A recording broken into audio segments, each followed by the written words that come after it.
7 Warlords of the Sea, a group of pirates so fearsome that they, alongside the full might of the Navy, could even serve to counterbalance the otherworldly powers of the 4 Emperors of the Sea.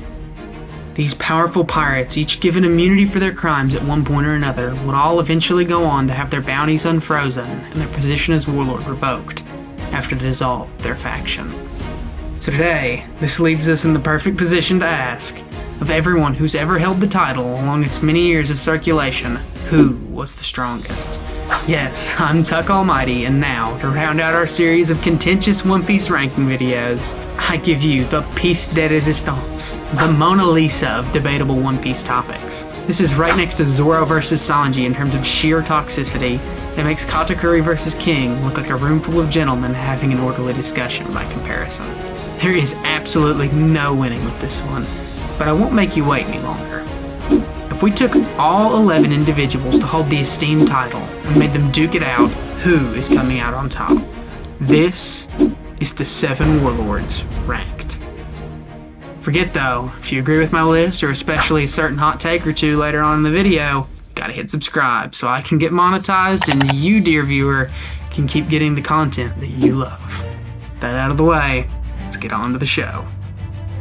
For an easy start, we have number 1, plus 10. Buggy D. Clown. And for everyone who doesn't know, this should go to show just how unbelievably powerful the rest of this list is. As Buggy D. Clown was the undefeatable man who went toe-to-toe with the world's strongest, Whitebeard at Marineford. He served as a rival for the legendary red-haired Shanks, and was a part of the very same crew that found the One Piece. Buggy is as powerful as they come, and possesses the same level of threat as any Emperor of the Sea. He's so special that he deserves his own solo spot on this list.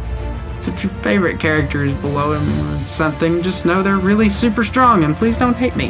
At number 10, to really kick off this list though, we have Gecko Moria. Now it's important to note that I'm using this Moria and not this one. Prime Moria has some shockingly good feats, but we're going to use modern incarnations here, and the feat of clashing with Kaido is just kind of hard to gauge anyways. The reason Moria is so low is because everyone and their grandmother in the world of One Piece thought Moria was too weak to be a warlord. It's one thing to lose to pre-time skip Luffy, but for the plot to come out and literally revoke your title for being too weak and letting yourself go, it's not a good look.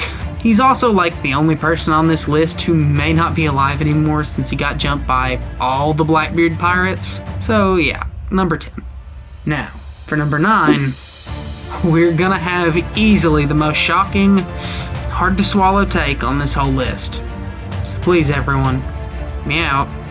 For 9, we've got the second son of the sea and newish Straw Hat, Jimbe. It's okay, go ahead, get your gasps of horror and dismay out of your system. Understand. We're all good now? Okay. So, why is Jimbe at number 9 of 11 next to Moria?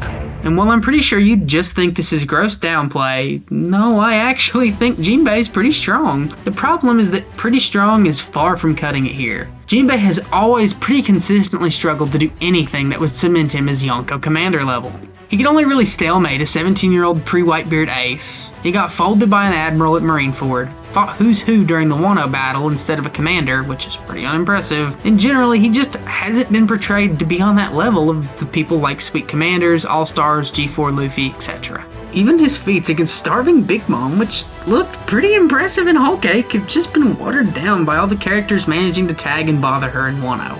So while I would say he's really incredibly powerful and has the lore to back it up, he's just not enough so to rank him higher than the others quite yet. Such as number 8 and number 7, Tyrant Bartholomew Kuma, Pirate Empress Boa Hancock. Now these guys are tricky ones, as they basically fit into the same exact mold of OP Paramecia user without many good feats. However, I'll explain why I put them over Jimbe. For Boa, it's quite simple. She has all 3 types of haki confirmed, is considered pretty powerful by someone as strong as Sengoku in the manga, and even, minor spoiler here, Blackbeard considered Boa to be a big enough threat that if he wasn't negating her fruit, she could be problematic even for him.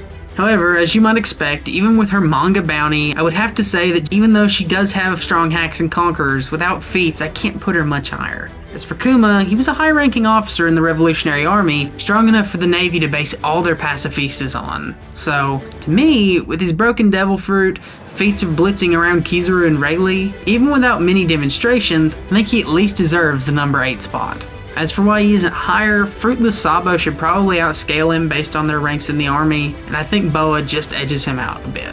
But now it's time for our regularly scheduled controversial placement. Number 6 and number 5, right again once around the middle, we have the Desert King, Sir Crocodile, and the heavenly demon himself, Doflamingo. Yeah, sorry Crocodile fans, but I'm gonna need you to sit back for a second.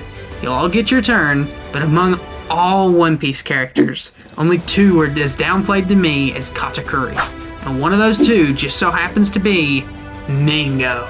People say Mingo is weaker than Jack, Cracker, the Scabbards, and all of the Tobiropo, and I am sick of it. Unlike Boa, who I couldn't justify being higher due to lack of feats, on God, Doflamingo has got feats.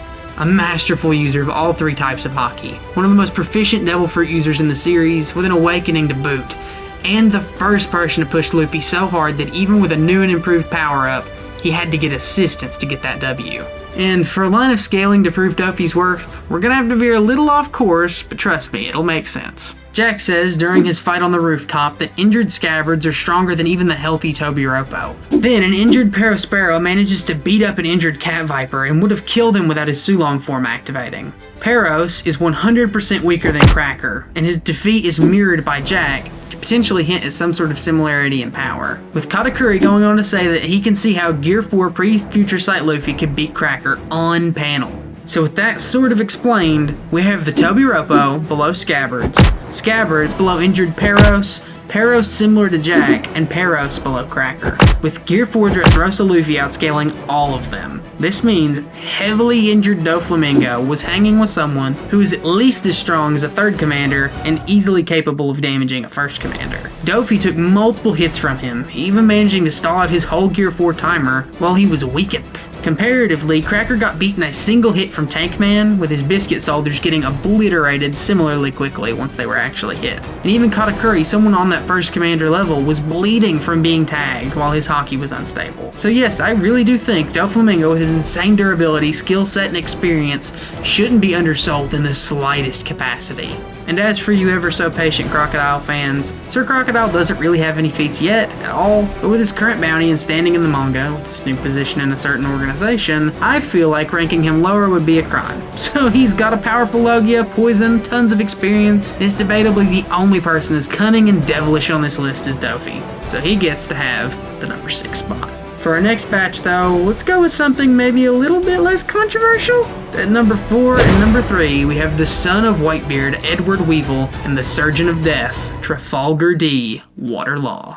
Now I'll be honest, we don't really know much about Weevil, so his scaling right now basically comes down to 2 things. He is said to be just as strong as Whitebeard, and he somewhat scares the admirals, like Kizaru, who calls him a great asset. Whether he has good Haki or not, I think is kind of irrelevant, as Oda wouldn't introduce a character like that, with that amount of hype, not to make his power at least somewhat significant later in the manga. I wouldn't be surprised if he plays a role in some later event during either Elbaf or the Final War. For Traffy, however, this is much more straightforward. Law is, by the end of Wano, similar to, if not stronger than both Zoro and Kid. He managed to square off against 3 different emperors by the time of the manga, and has played a crucial role in the defeat of both Big Mom and Kaido. But most importantly, he has an absolutely cracked Devil Fruit power. Having the ability to control space, negate durability in multiple ways, and teleport as he pleases, just combined with his performance on the rooftop alone, 100% has to earn him the number 3 spot. Of course, as literally no one saw coming, for number 2 and number 1, we have Marshall D. Blackbeard Teach, and Dracuel, too many epithets, Mihawk.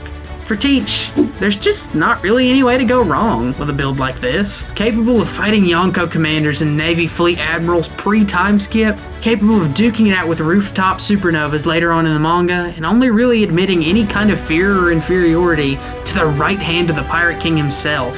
He possesses 2 of the most individually powerful Devil Fruits in the world and at least 2 kinds of Haki. He has literally achieved the status of Emperor with this much power, and is easily the most dangerous man on this list, only possibly behind Buggy D. Clown himself. It only makes sense why he would be here. As for Mihawk, do you really need me to explain why? This man is out here collecting epithets like Blackbeard collects devil fruits. Hawkeye's Mihawk, the clairvoyant, the marine hunter, and the world's greatest swordsman. This man has climbed through the ranks and defined himself as one of the most powerful characters in the series, without anything close to a devil fruit. He's duked it out with the Emperors of the Sea on multiple occasions, and by some accounts, may have even won. His sword skills are unparalleled in the world of One Piece, even by the likes of the legendary red-haired Shanks or King of Hell Zoro, and his haki is among the greatest we've seen of anyone in the series. So, whether the rest of this list is accurate or not, Dracuel Mihawk certainly deserves the #1 spot. But of course, in the end, you guys are always the judge, so tell me, what do you think on my list? Should I ever be allowed to cook again, or is this just not it? While you're down there scolding me about why Jimbe should be #3, or how Blackbeard will soon surpass Mihawk, be sure and tell me what you'd like to see next, and be sure to hit some of those buttons or watch the video on the card before you go. And that's all for today. Thanks, everyone.